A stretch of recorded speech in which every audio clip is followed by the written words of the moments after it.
Hello viewers, পরীর রাজা পরিচালন চ্যানেলে আপনাদের সবাইকে স্বাগত। তো আজ আমি আপনাদের সামনে জিন হাজির করার সহজ উপায় নিয়ে হাজির হয়েছি। শুধুমাত্র ঘরে শুয়ে একবার দোয়া পড়ে জিন হাজির করুন।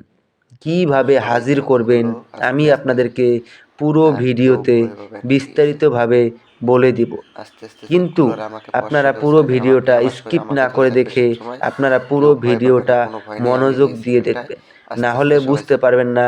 আর বুঝতে না পারলে আপনারা এই সাধনার প্রয়োগও করতে পারবেন না।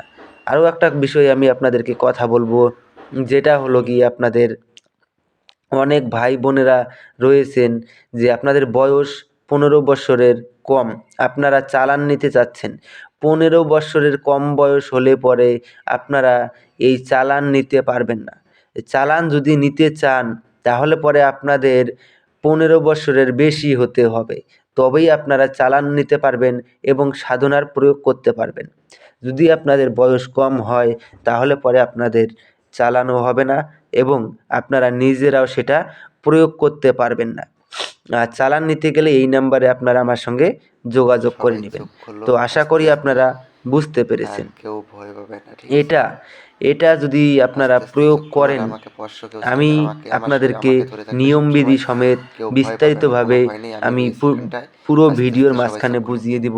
আপনারা ভিডিওটাকে কেউ স্কিপ করে দেখবেন না। এই জিন যদি আপনার বাধ্য হয়ে থাকে, এই জিন সারা জীবন আপনার পাশে বন্ধুরূপে আপনার সঙ্গে আজীবন থাকবে। আর এই জিনকে দিয়ে আপনারা বশীকরণের কাজ, যে কোনো মেয়েকে বা মহিলাকে 3 ঘন্টার ভিতরে ওর ভিতরে প্রবেশ করিয়ে আপনারা আপনার কাছে নিয়ে আসতে পারবেন। খালি মহিলা বলে কথা নয়, বা মহিলা বলে কথা নয়, মেয়ে, মহিলা, পুরুষ, ছেলে সবাইকে আপনারা এই জিন ওর ভিতরে প্রবেশ করিয়ে নিয়ে মুহূর্তের মধ্যে আপনার কাছে নিয়ে আসতে পারবেন। তো আশা করি আপনারা পুরো বিষয়টা বুঝতে পেরেছেন।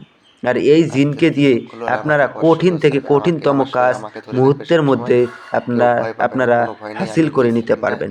তো আপনারা পুরো বিষয়টা আশা করি বিস্তারিতভাবে বুঝতে পেরেছেন। তো আমি একটা দোয়া স্ক্রিনে দিয়ে দিব, আপনারা দেখে নিন।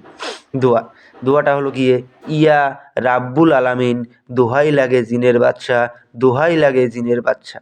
এই দোয়াটাকে আপনারা ভালো করে প্রথমে মুখস্থ করে নেবেন।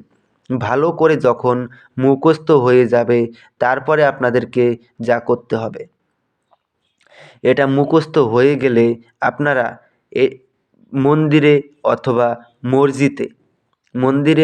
মসজিদে আপনারা কিছু পরিমাণ আপনাদের সাধ্য অনুযায়ী যতখানি পারেন দান করবেন।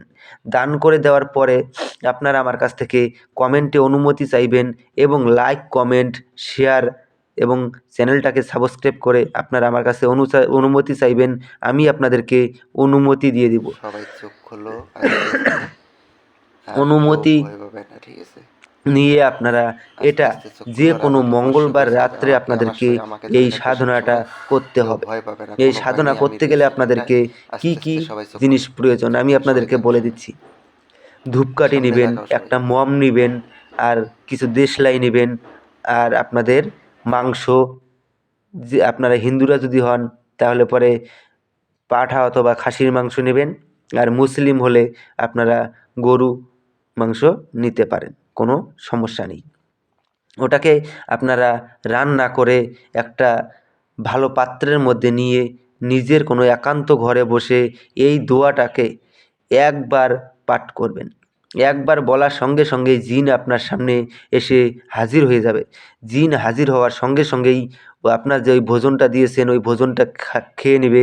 খেয়ে নেওয়ার পরেই আপনাকে জিজ্ঞাসা করবে যে আপনি আমাকে কিসের জন্য স্মরণ করেছেন। তখন আপনি ওনাকে বলবেন যে আমি আপনার সঙ্গে বন্ধুত্ব হিসেবে থাকতে চাই। তখন সে আপনার বন্ধুত্ব স্বীকার করে নেবে। বন্ধুত্ব স্বীকার করে নিয়ে আপনাকে একটা আংটি প্রদান করবে। ওই আংটিটা আপনার কাছে রেখে দিবেন। যখনই ওই আংটিতে 3টা ফু দিবেন, সঙ্গে সঙ্গে জিন আপনার সামনে এসে প্রকট হয়ে যাবে এবং ওই জিনকে যা আদেশ করবেন সে তাই পালন করবে। তো ধন্যবাদ।